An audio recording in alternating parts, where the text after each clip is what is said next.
선지자가 없느냐 묻습니다. 제가 이 말씀에 도전이 되었습니다.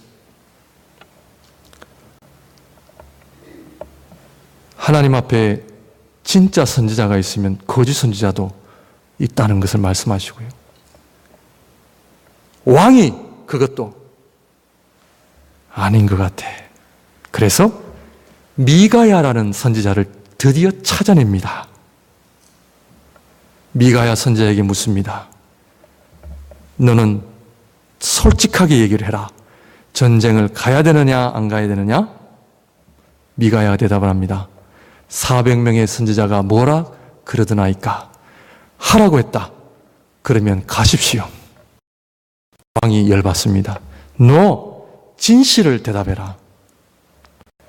선지자가 진실을 얘기합니다. 왕이시여, 전쟁하지 마십시오. 집으로 돌아가세요.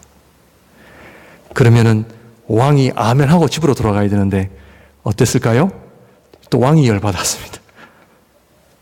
이 선지자를 감옥에 넣어 고생의 떡과 고생의 물을 먹이고 내가 전쟁에서 돌아와 내가 너를 죽일 것이다. 선지자가 얘기를 합니다. 왕이시여, 그렇게 하소서. 왜냐하면 전쟁에서 왕은 죽을 것이기 때문에 못 돌아올 것입니다. 결국 죽었습니다.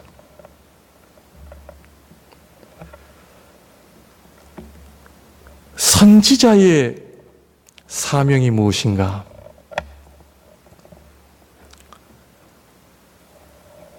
많은 선지자들이, 목회자들이 하나님을 기쁘시게 할 것인가, 사람을 기쁘게 할 것인가? 참 많은 갈등 속에 있습니다. 이 강단에 설 때마다 하나님 우리에게 들려주신 하나님의 말씀이 무엇입니까? 그 말씀이 저에게는 위로가 되었습니다. 고생의 떡과 고생의 물은 선지자들이 마땅히 감당해야 할 몫이구나. 근데 저는 하나님의 말씀을 전한다 하여 고생의 떡과 물을 먹느냐? 그렇지는 않잖아요. 하나님께서 지금까지 그래도 은혜 가운데 축복 가운데 인도하셨고 참 그거를 생각하니까 이렇게 하나님께서 저를 축복해 주셨는데 하나님의 말씀을 제대로 전했는가? 이 사명을 생각할 때에 하나님 앞에 참으로 부끄럽고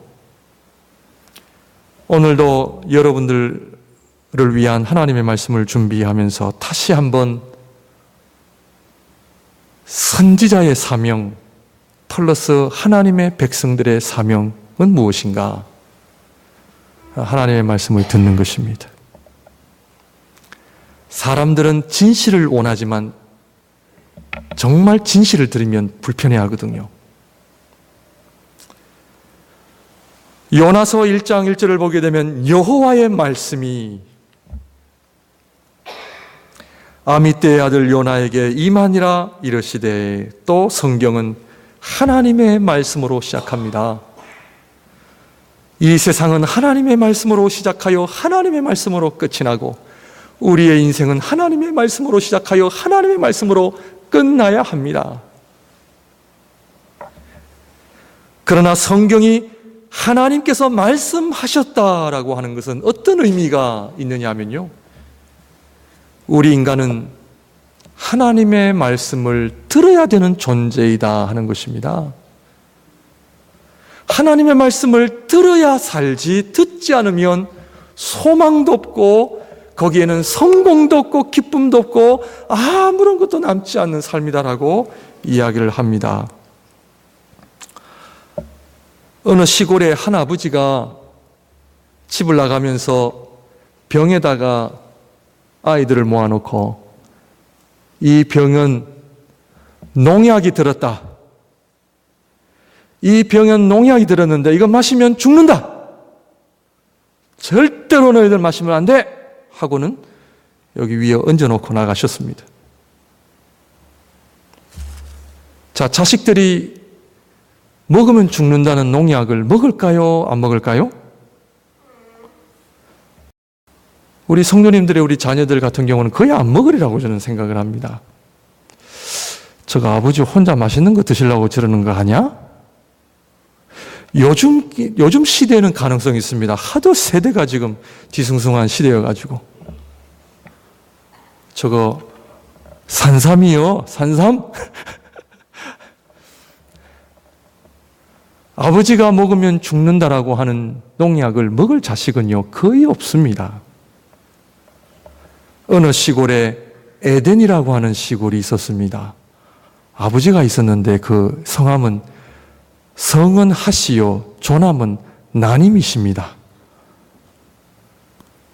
하나님. 사랑하는 아들 부부를 불러다 놓고 그 부부의 이름은 아담과 하와입니다. 데리고 바깥에 나가 이거 선악과인데 먹으면 죽어. 이 나무는 독이 있는 나무야. 먹으면 죽는다고. 먹을 자식 있어요, 없어요? 아담과 하와는 먹어서 안 먹었어요? 먹었습니다. 성경은 처음부터 인간의 타락성을 고발하고 있습니다. 우리 인간은 어떤 존재냐? 하나님이 먹으면 죽는다라고 하시는 그 선악과를 먹는 존재입니다. 신앙의 출발은 내가 하나님 앞에 얼마나 큰 타락한 존재인가를 깨닫기 전에는 하나님의 말씀이 나에게 들려오진 않습니다. 교회는 착한 사람을 만들기 위해 존재하는 것이 아닙니다. 교회는 죽은 송장을 살리게 하는 역할이 교회입니다. 살고 계십니까? 아니면 죽어 계십니까?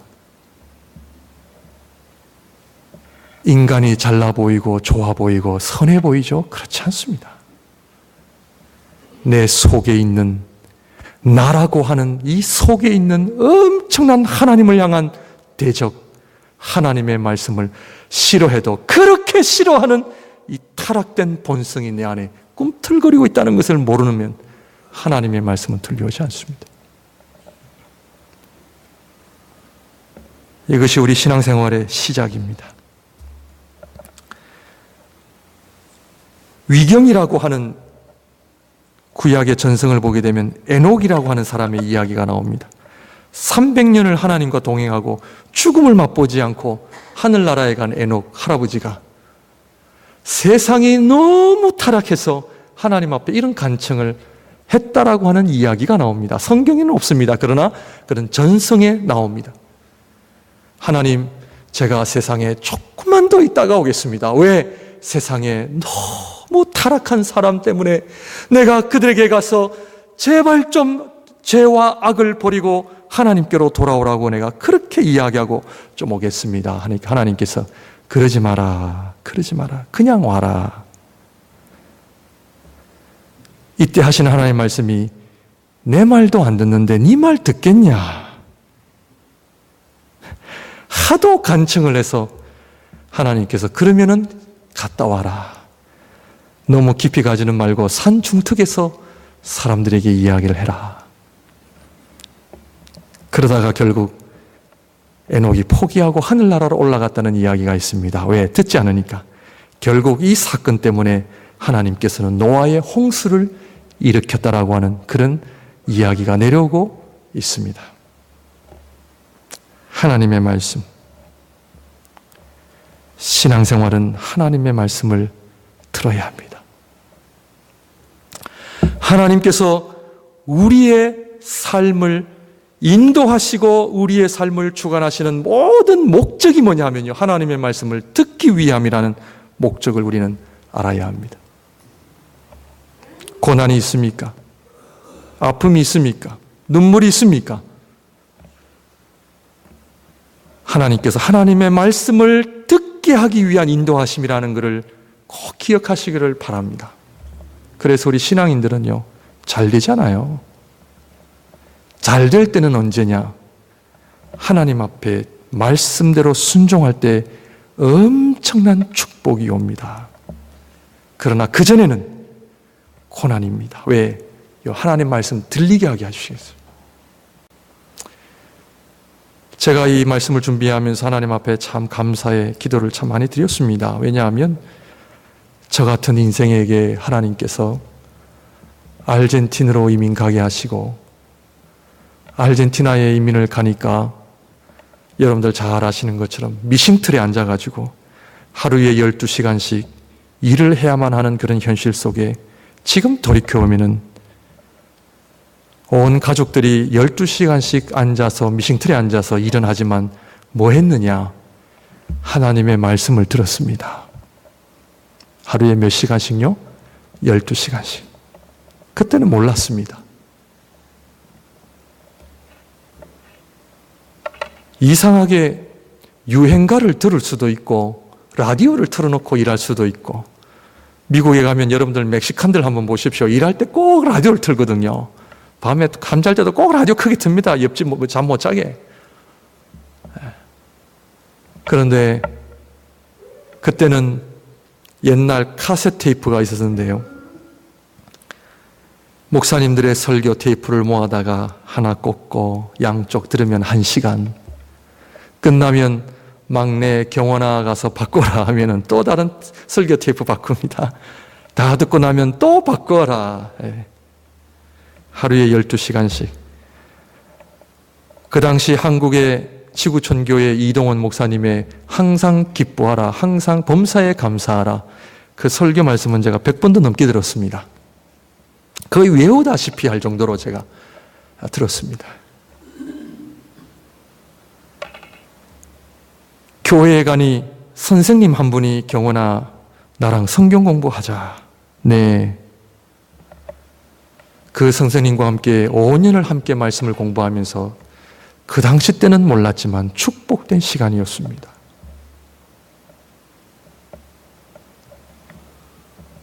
나 같은 인생에게 내가 뭐길래 하나님의 말씀이 나에게 들려오게 하실까? 사랑하는 성도님들, 이 세상의 최고의 축복은 하나님의 말씀이 들리기 시작할 때입니다. 하나님의 말씀을 듣는다고 하는 것은 이것보다 더 축복된 것이 없다는 것이죠. 여호와의 말씀이 요나에게 임하니라. 지금도 하나님의 말씀은 들려지지만 다 귀를 막고 있기 때문에 못 듣는 겁니다. 말씀을 들어야 합니다. 그런데 하나님의 말씀은 오늘 보게 되면 아미떼의 아들 요나, 항상 하나님의 말씀은 개인적으로 온다는 사실을 꼭 기억하시길 바랍니다. 오늘 목양교회를 향한 하나님의 말씀이지만 오늘 여러분 한 분 한 분이 다 개인적으로 그 말씀을 듣는 겁니다. 목사님 설교를 들을 때마다 꼭 나한테 하는 설교 같아. 그런 생각 드세요, 안 드세요? 이상하다. 누가 고자질했나? 어떻게 꼭 나한테 하시는 것 같아? 그게요, 은혜입니다. 그게 은혜입니다. 이상하지. 아유, 이런 분이 계신가 하면 또 이런 분들 계시죠. 아유, 목사님 오늘 강단에서 나를 치시는구나. 나를 치시는구나. 내가 수요기도 안 나왔더니 나를 그봐 치시는구나.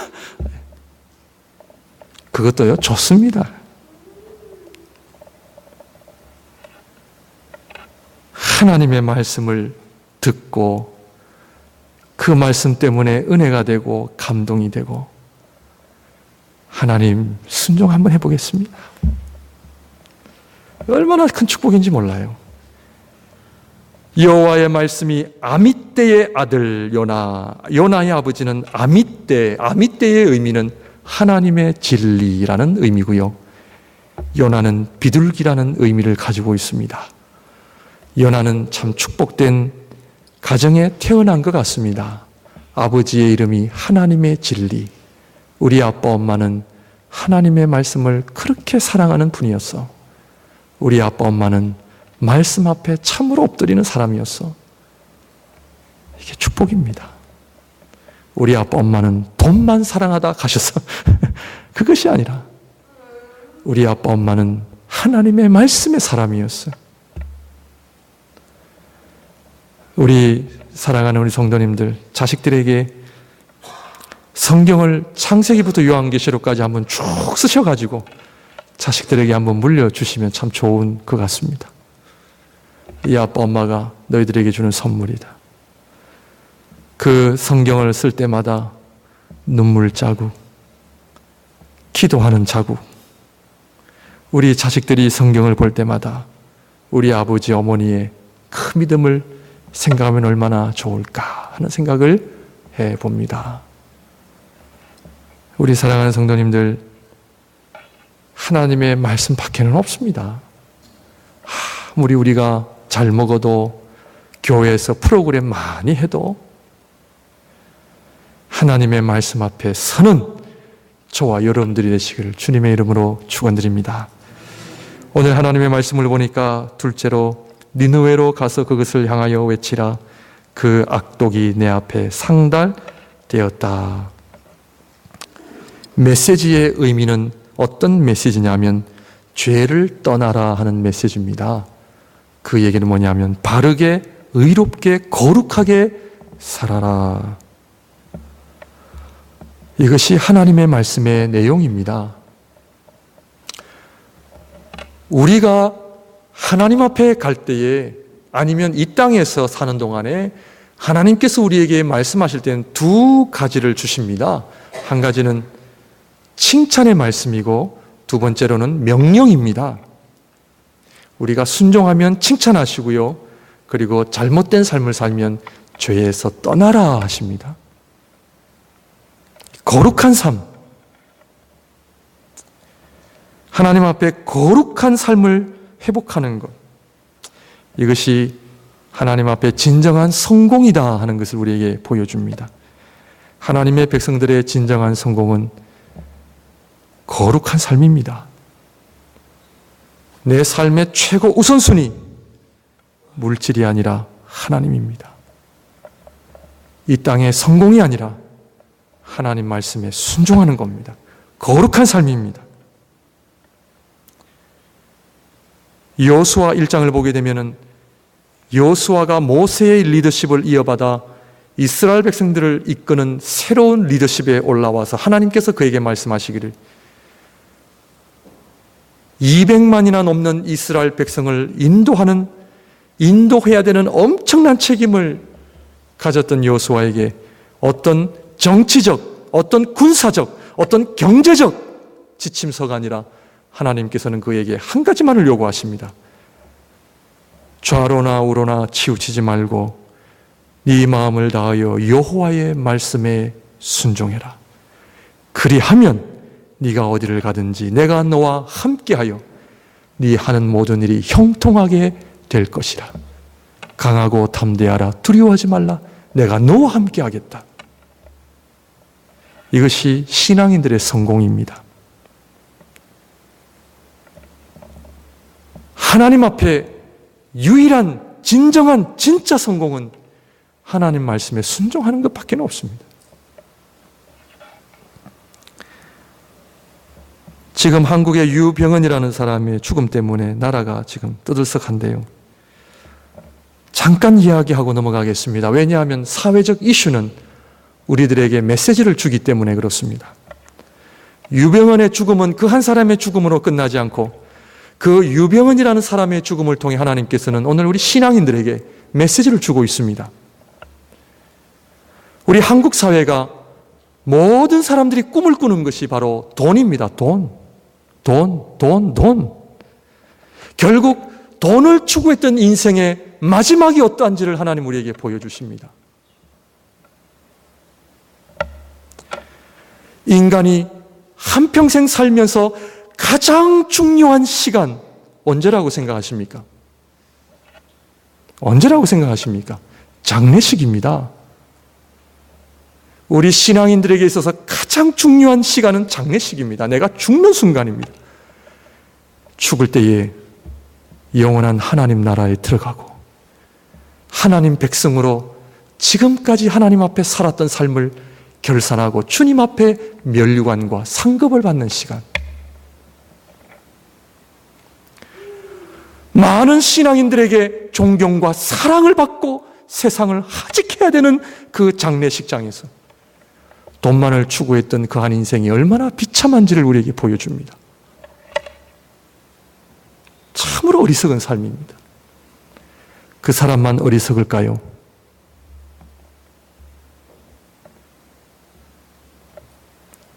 돈에 환장한 시대입니다.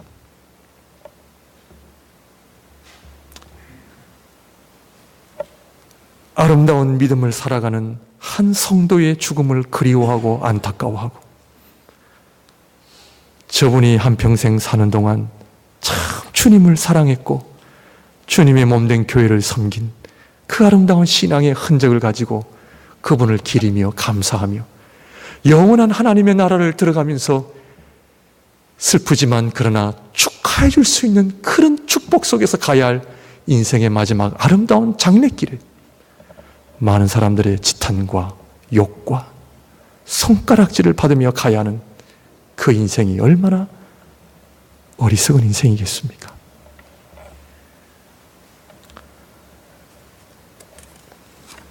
우리 사랑하는 성도님들, 나이가 드셔도 장로님, 권사님 다 되세요.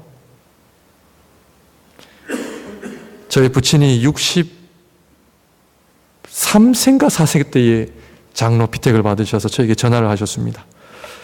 이 목사, 장로가 내가 1년을 은퇴를 앞두고 장로를 받아야 되느냐 안 받아야 되느냐 어떻게 하면 좋겠느냐 물어오셔서 제가 목사로서 명하노니 받으십시오라고 했습니다. 왜냐하면 이 땅이 마지막이 아닙니다. 아버지, 장로 되셔서 교회를 더욱더 충성하시고 하늘나라에 가셔서 하나님 앞에 더 멋진 삶을 사십시오. 그래서 내 장로 피택을 받으라 했습니다. 신앙인들의 우리 인생의 마지막은 여기가 아닙니다. 영원한 하나님의 나라를 바라볼 때는 죽음은 곧 또 다른 시작입니다.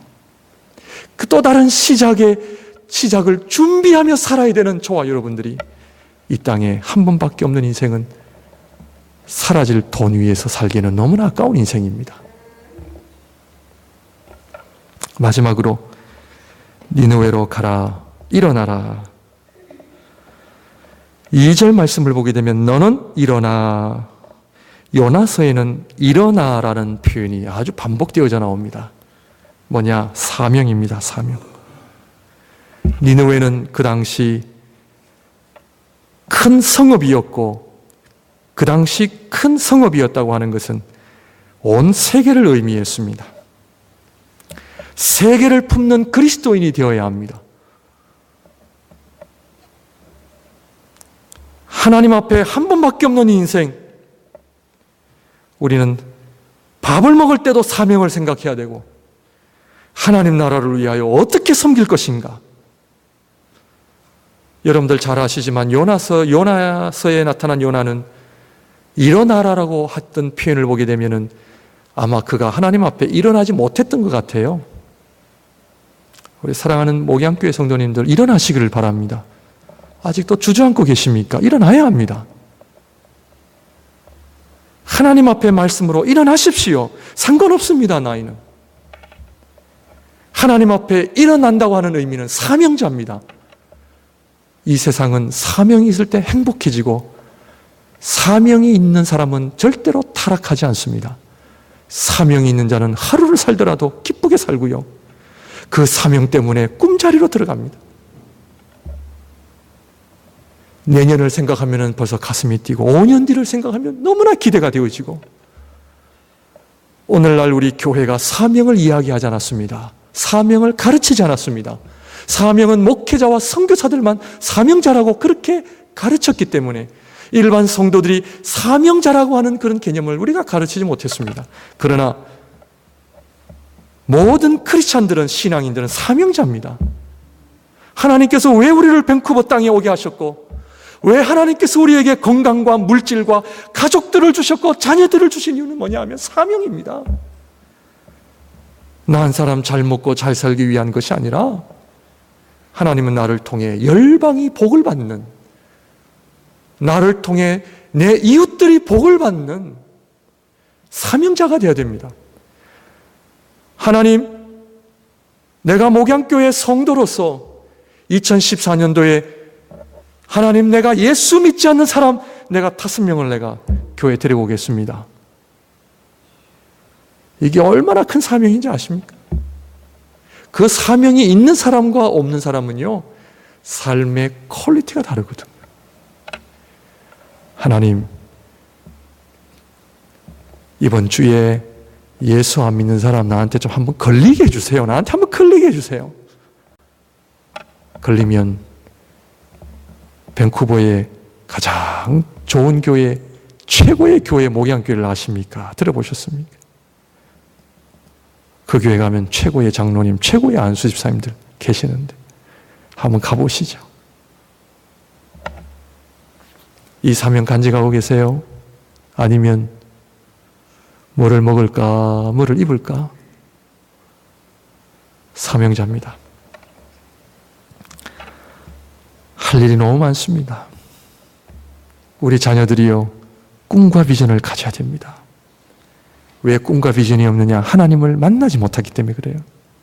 하나님을 만나는 인생은 꿈이 있고 비전이 있습니다. 해야 할 일이 있습니다. 저는 목양교회가 꿈이 있는 교회, 비전이 있는 교회로 세워져 나가야 된다는 목표를 여러분들하고 나누고 싶습니다. 어제 조은재 선교사님하고 2시간을 통화했습니다. 내년 계획, 앞으로 우리가 감당해야 될 사역을 2시간을 나누면서 하나님, 앞으로 할 일이 너무 많습니다. 사명자가 되십시오. 사명자가 되면 하나님께서 사람을 주시고 물질을 주십니다. 복받는 비결은 내가 사명자가 되면요, 하나님께서 막 부어주십니다. 아멘? 어떻게 약하세요? 사명자가 돼야죠. 주일 예배는 파송 예배가 있는 예배입니다. 내가 오늘 이 주일 예배를 통하여 내가 다시 한번 하나님, 나를 보내소서, 나의 가정, 나의 직장에서 내가 사명자로 살아가길 원합니다. 여러분들 말씀을 잘 배우시길 바랍니다. 우리 교사, 성경을 잘 가르칠 수 있는 교사들이 세워져야 됩니다. 한 가지만 이야기하고 말씀을 정리하겠습니다. 구약의 갈렙이라는 사람, 우리 잘 알잖아요. 꿈의 사람이었습니다. 비전의 사람이었습니다. 가나안 땅이라고 하는 하나님의 약속을 가슴에 품고 40년간을 광야 생활을 하면서, 다른 사람들은 다 꿈이 없고 비전이 없어 광야에 다 죽어나갈 때에 갈렙은 꿈을 가진 사람이었습니다. 하나님의 약속의 땅에 들어가면 내가 얻어야 할 그 땅, 85세의 여호수아 앞에 섭니다. 내 산지를 주소서, 내가 그 땅을 취하겠습니다. 45년 전 하나님이 나에게 약속하신 그 땅 나에게 주소서. 그때나 지금이나 나는 동일합니다. 꿈을 가진 자만이 살고요, 꿈을 가진 자만이 건강하게 삽니다. 85세에 그가 싸워 얻은 땅이 헤브론 땅입니다. 헤브론 땅. 나에게 주소서. 꿈을 가진 자는 하루아침에 되지 않습니다. 하루아침에 되지 않고요, 한평생 꿈을 가진 자, 비전을 가진 자, 하나님은 그런 자를 통해 놀라운 역사가 일어난다 하는 것을 믿으시고, 하나님 앞에 말씀을 통해 귀한 사명자로 살아가시기를 주님의 이름으로 축원드립니다. 기도하겠습니다.